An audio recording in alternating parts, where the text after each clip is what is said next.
Greetings and welcome to my 6.5 preparation video.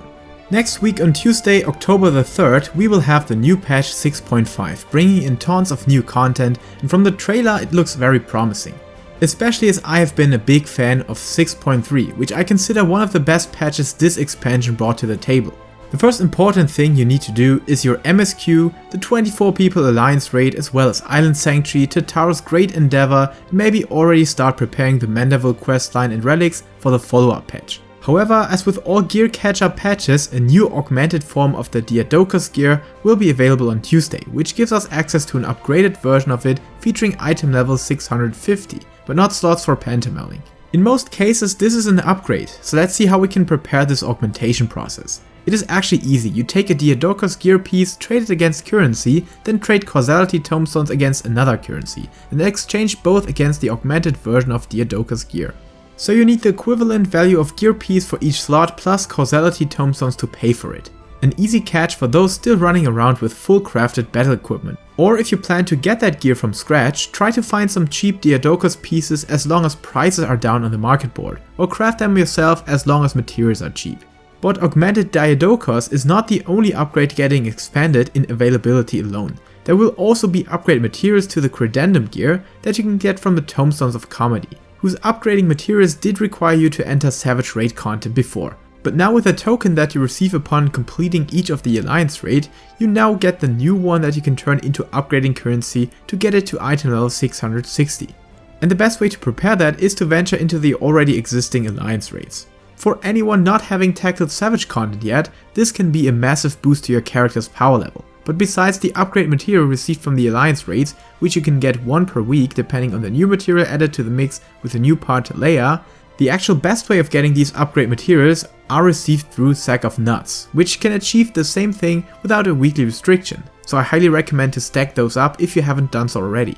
Doing hunt trains is indefinitely the best way to achieve that, but not limited to this currency alone, as stacking up Tomestones of Comedy or Causality is also very profitable with that method. But believe it or not, the story doesn't even end here, as even clusters that you can exchange against materia are received through that method.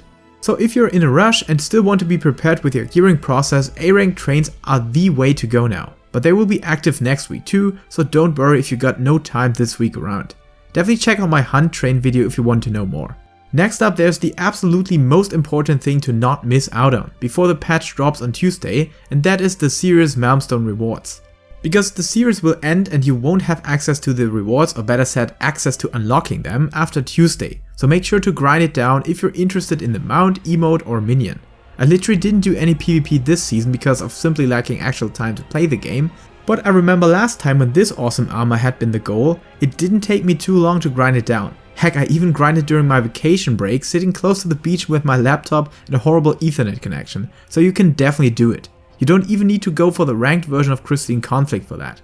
Aside from PvP, the Moogle Tombstone event will also come to an end on Tuesday, so definitely make sure to get the specific rewards that you can only get on the 10th anniversary event, or whatever you might like from the old ones. Just at least check out the vendor or website and better be safe than sorry.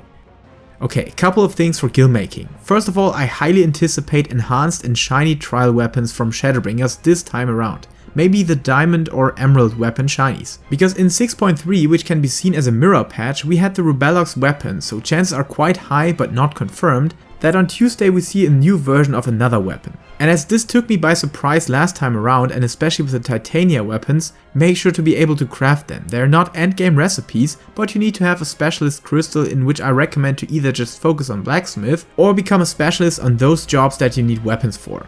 Otherwise, just keep some currency for exchanging your specialist available so that you can do it whenever you need it. Definitely check out the patch notes for newly added weapons, and if you see something that sounds like emerald weapon shinies, I would absolutely buy out the plating for it, because this will rise in price like crazy on patch day.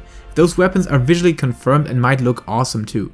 But please just take it with a grain of salt and as a big shot into the blue. I will keep you updated about that specific topic as well as all the other stuff as best as I can. Always the materia question, right? I guess it's just better to have it than needing it. Maybe just be prepared for the situation that prices rise significantly, while now you can buy them out for very cheap, but the same applies here. Be careful with expenditures, especially as this form of business is not the one getting you the big billions of gil. But what undoubtedly will be a thing is that Diadoko's gear will rise in price because of people buying out the cheapest among it and exchange that against the currency for the augmentation process. So keep an eye on the Diadoko's prices now, or maybe even mass craft some pieces for the patch, because I am highly anticipating that the prices won't drop below the recent value, at least for 2 weeks after the patch. So now is the time to get back into your crafting business. Oh, and I will repeat this again and again as I'm forgetting about it constantly myself. Remember your Culinarian dailies in Old Charlian. I mean, don't waste food, but instead sell it to the rich NPCs at Charlian's harbor, right? And as I still haven't tipped a toe into Island Sanctuary or other side content of Endwalker, please just check out the video from Zane Lionhart. He's a very nice content creator and one of the best people to have your back when it comes to patch preparations. So definitely check out his video and channel in the description. That means have tons of fun with the patch, and I will hurry as fast as I can to keep you up to date with all the patches, visual stuff and info. So stick around for lots of showcase videos and other stuff coming on the next week, and hopefully a little glimpse of the patch notes before the weekend to run down with you guys together. Until then, stay safe, stay healthy and keep loving Final Fantasy. Your friendship and your trust has helped me to see new possibilities.